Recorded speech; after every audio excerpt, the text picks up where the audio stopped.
வணக்கம், நான் Guna Mathivanan, simply current அஃபேர்ஸ்னுடைய ஃபவுண்டர் டைரக்டர். நம்ம இன்றைக்கி நம்மளுடைய கரண்ட் அஃபேர்ஸ் செட்டில் சீரீஸில் ரொம்பவே ஒரு முக்கியமான டாபிக் பற்றி பார்க்க போகிறோம். அது strategic petroleum reserves.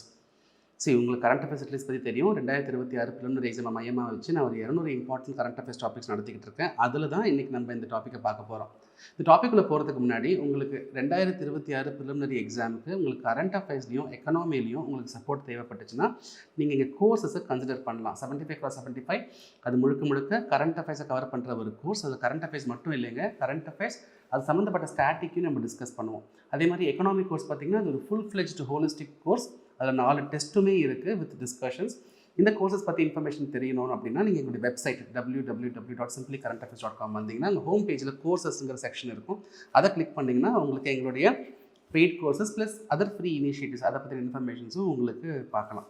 Right, strategic petroleum reserves.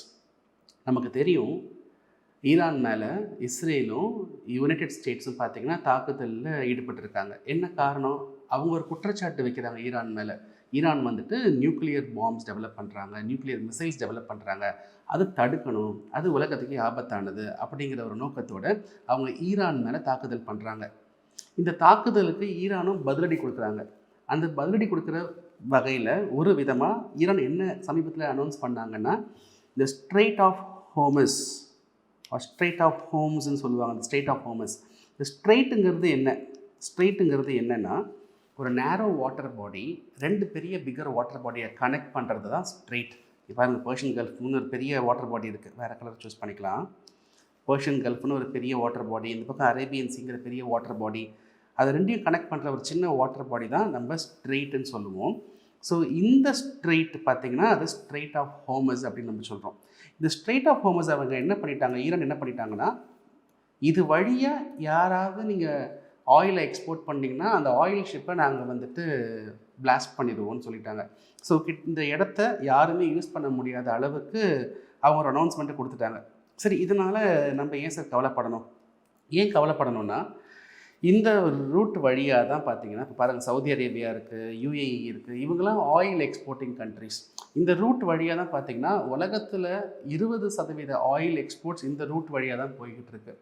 அப்போது இந்த ரூட்டை பிளாக் பண்ணிட்டாங்கன்னா 20% ஆயில் வேர்ல்டு வைட் பார்த்திங்கன்னா ஸ்டாப் ஆகிடும். இதனால் ஆயில் விலையெல்லாம் ஏறும். சரி, இதெல்லாம் ஏன் சார் ஈரான் பண்ணுறாங்க?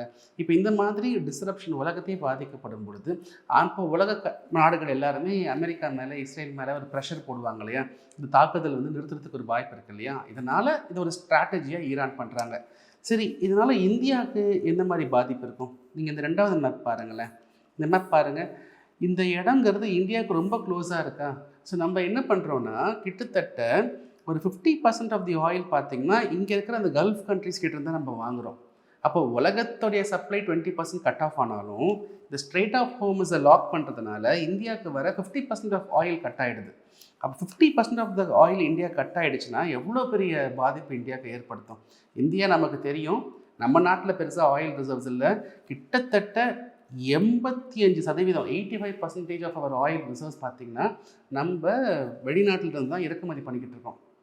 அதில் கிட்டத்தட்ட 50% பார்த்திங்கன்னா இந்த கல்ஃப் கண்ட்ரிஸ் இந்த ரூட்டில் இந்த ஸ்ட்ரெய்ட் ஆஃப் ஹோம்ஸ் வழியாக தான் நம்ம இந்தியாவுக்கு கொண்டு வந்துக்கிட்டு இருக்கோம். அப்போ அந்த ரூட்டை ஸ்டாப் பண்ணிட்டாங்க அப்படின்னா இந்தியாவில் பெரிய ஆயில் தட்டுப்பாடு ஏற்படும். ஸோ இந்த மாதிரி ஒரு ஆயில் தட்டுப்பாடு என்றைக்கு வேணாலும் ஏற்படலாம் அப்படிங்கிறத மைண்டில் வச்சு தான் 2008 நம்ம இந்தியன் கவர்மெண்ட் ஒரு முடிவு எடுத்தாங்க. நம்ம எப்பப்பெல்லாம் வாய்ப்பு கிடைக்குதோ நம்ம கொஞ்சம் ஆயிலை எக்ஸ்ட்ரா வாங்கி நம்ம சேவ் பண்ணி வச்சுக்கலாம். இந்த மாதிரி க்ரைசிஸ் சிச்சுவேஷனில் நம்ம சேமித்து வச்ச அந்த ஆயில் ரிசர்வ்ஸை நம்ம யூஸ் பண்ணிக்கலாம் அப்படின்னு ஒரு முடிவு பண்ணுறாங்க. ஸோ அதை முடிவு பண்ணிவிட்டு ஒரு 3 லொக்கேஷன் சூஸ் பண்ணுறாங்க. நம்ம சேவ் பண்ணணும் இல்லையா? நம்ம அவ்வளோ ஆயிலை வாங்கி நம்ம ப்ரொடெக்ட் பண்ணி சேவ் பண்ணி வைக்கணும் இல்லையா? ஸோ என்னென்னா ஒரு 3 இடம் சூஸ் பண்ணுறாங்க. ஒன்று பார்த்திங்கன்னா விசாகப்பட்டினம், இன்னொன்று பார்த்திங்கன்னா மங்களூரு, இன்னொன்று பார்த்திங்கன்னா படூர். கர்நாடகாவில் தான் இருக்குது படூருங்கிறது. ஸோ இந்த 3 இடத்துல வந்துட்டு நம்ம அண்டர் கிரவுண்டில் வந்துட்டு இன்ஃப்ராஸ்ட்ரக்சர் டெவலப் பண்ணி சேவ் பண்ணலாம் ஆயில்னு முடிவு பண்ணுறாங்க. ஸோ அதை நம்ம டெவலப் பண்ண ஆரம்பித்து இன்றைக்கி கிட்டத்தட்ட ஒரு 5.33 மில்லியன் மெட்ரிக் டன்ஸ் அளவு ஆயிலை நம்ம சேவ் பண்ணியிருக்கோம். அப்போ அந்த அவ்வளோ ஆயில் வந்துட்டு நம்மளுக்கு எத்தனை நாளைக்கு நமக்கு ஹெல்ப் பண்ணணும்னு பார்த்திங்கன்னா ஒரு 10 நாளைக்கு ஹெல்ப் பண்ணணும். ஸோ நம்ம ஒரு 10 நாளைக்கு தேவையான ஆயில், இப்போ ஃபார் எக்ஸாம்பிள் இது வழியாக எண்ணெயே வரலனா கூட ஒரு 10 நாளைக்கு நம்ம சமாளிக்க முடியும். இப்போ உங்களுக்கு ஒரு கேள்வி வரும், சார் 10 நாள் மட்டும் சமாளித்து என்ன பண்ணுறது, இந்த சண்டை ரொம்ப நாள் போகும் போல் இருக்கே. கரெக்ட் தான். இப்போது இந்த கவர்மெண்ட் ஆஃப் இந்தியா பார்த்திங்கன்னா இந்த மாதிரி ஸ்ட்ராட்டஜிக் பெட்ரோலியம் ரிசர்வ்ஸை பில்ட் பண்ணி ஒரு 10 நாளைக்கு இப்போது சேவ் பண்ணியிருக்காங்க. இது இல்லாமல் ஆயில் மார்க்கெட்டிங் கம்பெனிஸ் இருக்காங்க இல்லையா, அப்போ நம்ம நாட்டில் இருக்கிற இந்த ஆயில் மார்க்கெட்டிங் கம்பெனிஸ் பார்த்திங்கன்னா அவங்க என்ன பண்ணுறாங்கன்னா ஒரு இன்னும் கொஞ்சம் நாளைக்கு அவங்களும் ஒவ்வொருத்தரும் இப்போ பாரத் பெட்ரோலியமாக வச்சுக்கோங்க, ஹிந்துஸ்தான் பெட்ரோலியமாக வச்சுக்கோங்க, அவங்களும் தனித்தனியாக ஆயில் சேவ் பண்ணி வச்சுருக்காங்க. ஸோ அவங்க சேவ் பண்ண ஆயில் ரொம்ப ஜாஸ்தி. ஸோ கவர்மெண்ட்டோட எஃபர்ட்டில் ஒரு 10 நாளுமே இந்த ஆயில் மார்க்கெட்டிங் கம்பெனிஸ் இருக்காங்க இல்லையா, அவங்களாம் சேர்ந்து ஒரு 64 நாளைக்கு சேவ் பண்ணி வச்சுருக்காங்க. அப்போ இது ரெண்டையும் சேர்த்தோம்னா ஒரு 74 நாளுக்கு நமக்கு ஆயில் சப்ளை டிஸ்ரப்ட் ஆனால் கூட நம்மக்கிட்டேயே நம்ம வீட்டிலையே ஒரு 74 நாளைக்கு தேவையான ஆயில் ரிசர்வ்ஸ் இருக்குது. அதனால் நம்ம ரொம்ப பயப்பட தேவையில்லை. ஆனால் இந்த பிரச்சனை ரொம்ப நாள் நீடிச்சிச்சுன்னா நம்ம கண்டிப்பாக ஒரு எஃபோர்ட் எடுத்து தான் ஆகணும். ஸோ கவர்மெண்ட் ஆஃப் இந்தியா இந்த 10 நாள் ரிசர்வ்ஸ் மட்டுமே போதும்லாம் நினைக்கல. ஸ்டெப் பை ஸ்டெப்பாக நம்ம அதை எக்ஸ்பேண்ட் பண்ணிகிட்டே இருக்கோம். நம்ம இஷ்டத்துக்கு ஆயிலை சேவ் பண்ணிட முடியாது. அதுக்கு தேவையான இன்ஃப்ராஸ்ட்ரக்சர் நம்ம செட் பண்ண வேண்டியது இருக்குது. ஸோ நம்ம ஏற்கனவே சொன்ன மாதிரி விசாகப்பட்டினம், மங்களூரு, படூர் இந்த ஏரியாவில் நம்ம இந்த பெட்ரோலியம் ரிசர்வ்ஸை நம்ம வந்து மெயின்டைன் பண்ணிக்கிட்டு இருக்கோம். இப்போ அடுத்தபடியாக ஃபேஸ் 2ல் என்ன சொல்லியிருக்காங்க கவர்மெண்ட் வந்துட்டு, அந்த படூரில் ஏற்கனவே கட்டின அண்டர் கிரவுண்டில் ஒரு வெல் மாதிரி இருக்கும், அந்த அண்டர் கிரவுண்டில் நம்ம கட்டினதை வந்து இன்னும் கொஞ்சம் எக்ஸ்பேண்ட் பண்ணலான்னு முடிவு பண்ணியிருக்காங்க. அதே மாதிரி ஒடிஷாவில் சண்டிகோல்னு ஒரு இடம் இருக்குது, அங்கேயுமே நான் புதுசாக ஒரு ஸ்ட்ராட்டஜிக் பெட்ரோலியம் ரிசர்வ்ஸை கன்ஸ்ட்ரக்ட் பண்ணலான்னு முடிவு பண்ணியிருக்காங்க. ரைட். சரி, ஒரு கண்ட்ரி வந்துட்டு எத்தனை நாளைக்கு இந்த ரிசர்வ்ஸ் வச்சுருக்கணும், எது நல்லது? இன்டர்நேஷ்னல் எனர்ஜி ஏஜென்சின்னு ஒருத்தவங்க இருக்காங்க, அவங்க ஒரு கைட்லைன் சொல்கிறாங்க, 90 நாளைக்கு இருந்தால் சேஃப் அப்படின்னு சொல்கிறாங்க. இந்த இன்டர்நேஷ்னல் எனர்ஜி ஏஜென்சின்னு பார்த்தீங்கன்னா அவங்க வந்துட்டு உலகம் ஃபுல்லாக ஆயில் சப்ளை தட்டுப்பாடு இல்லாமல் பார்த்துக்கணுன்னு நினைக்கிற ஒரு இன்டர்நேஷ்னல் ஆர்கனைசேஷன். பர்டிகுலராக அவங்கக்கிட்ட ஒரு 30+ மெம்பர்ஸ் இருக்காங்க. அவங்க மெம்பர் கண்ட்ரீஸ்க்கு அவங்க ரொம்பவே ஹெல்ப் பண்ணுவாங்க. இந்த இன்டர்நேஷ்னல் எனர்ஜி ஏஜென்சியில் நீங்கள் மெம்பராக ஆகணுங்கிறது அவ்வளோ ஈஸி கிடையாது. இந்தியாவும் முயற்சி பண்ணிகிட்டு இருக்கு, இன்னமும் ஆகலை.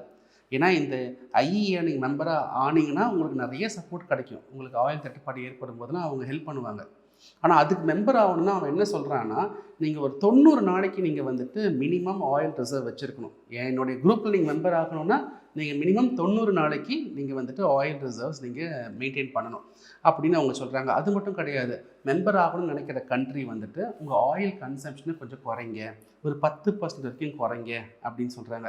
அது மட்டும் இல்லை, ஒரு கண்ட்ரி மெம்பர் ஆகிற பட்சத்தில் இந்த ஐஇஏ எப்போல்லாம் ஆயில் ரிசர்வ்ஸ் ரிப்போர்ட் கேட்டாலும் அந்த கண்ட்ரி, அங்கே இருக்கிற ஆயில் மார்க்கெட்டிங் கம்பெனிஸ் இந்த ரிப்போர்ட்லாம் கொடுக்கணும் அப்படின்னு சொல்கிறாங்க. ஸோ 90% 90 டேஸ்க்கு நம்ம வந்துக்கிட்ட ஆயில் இருக்கணும் ஃபஸ்ட்டு மெம்பர் ஆகணும்னா. நம்ம டொமஸ்டிக் கன்சம்ஷனை ஒரு 10% குறைக்கணும் மெம்பர் ஆகணும்னா. மெம்பர் ஆகிற பட்சத்தில் அவங்க கேட்குற டேட்டாவை நம்ம கொடுக்கணும். ஸோ இதெல்லாம் நடந்தால் தான் மெம்பர் ஆக முடியும். ஸோ இந்தியா பார்த்திங்கன்னா மெம்பர் ஆகணும்னு நம்ம முயற்சி பண்ணிக்கிட்டு இருக்கோம். பட் 90 நாளைக்கு நம்மக்கிட்ட ஆயில் இல்லை இல்லையா, 74 டேஸ் தான் இருக்குது. 90 கிடைக்கும் போது தான் மெம்பர் ஆக முடியும். ரைட். சரி, இப்போ இதெல்லாம் புரிஞ்சிச்சு.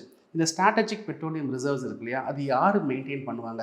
நீங்கள் பார்த்தீங்கன்னா மினிஸ்ட்ரி ஆஃப் பெட்ரோலியம்க்கு கீழே ஒரு ஸ்பெஷல் பர்பஸ் வெஹிக்கிளை க்ரியேட் பண்ணியிருக்காங்க. Ministry of petroleum and natural gas கீழே ஒரு special purpose vehicle. Special purpose வெஹிக்கிள்னால் இந்த பர்பஸ்க்காகவே உருவாக்கப்படுற ஒரு ஆஃபீஸ். அந்த ஆஃபீஸ்க்கு பேர் Indian strategic petroleum reserves limited. இந்த ஆஃபீஸ் பார்த்திங்கன்னா ministry of petroleum and natural gas கீழே தான் வருது. அவங்க தான் இந்த ஸ்ட்ராட்டஜிக் க்ரூட் ஆயில் இந்த படூரில், மங்களூரில், விசாகப்பட்டினமில், இப்போ சண்டிகோல்லாம் ரெடி பண்ணிகிட்டு இருக்காங்க இல்லையா, அதெல்லாம் இவங்க தான் மேனேஜ் பண்ணுவாங்க. இந்த டாபிக் ரொம்ப ரொம்ப இம்பார்ட்டண்ட். இந்த given the US, Israel, Iran, Gulf, West Asia டென்ஷன்ஸில் இந்த டாபிக் ஃபிலிம்ஸ்க்கு ரொம்பவே இம்பார்ட்டண்ட்டாக இருக்கும். இந்த டாபிக் உங்களுக்கு நல்லா புரிஞ்சிருக்குன்னு நான் நம்புகிறேன். உங்களுக்கு என்ன ஃபீட்பேக் இருந்தாலும் கமெண்ட் செக்ஷனில் கொடுங்க. உங்கள் ஃபீட்பேக் தான் எங்களுக்கான ரியல் மோட்டிவேஷன். ரைட். உங்களை அடுத்த வீடியோவில் ஒரு இன்ட்ரெஸ்டிங் ஹெட்லிஸ்ட் டாப்பிக்கோட சந்திக்கிறேன். அது வரைக்கும் பாய் ஃப்ரம் குணா மதிவாணன்.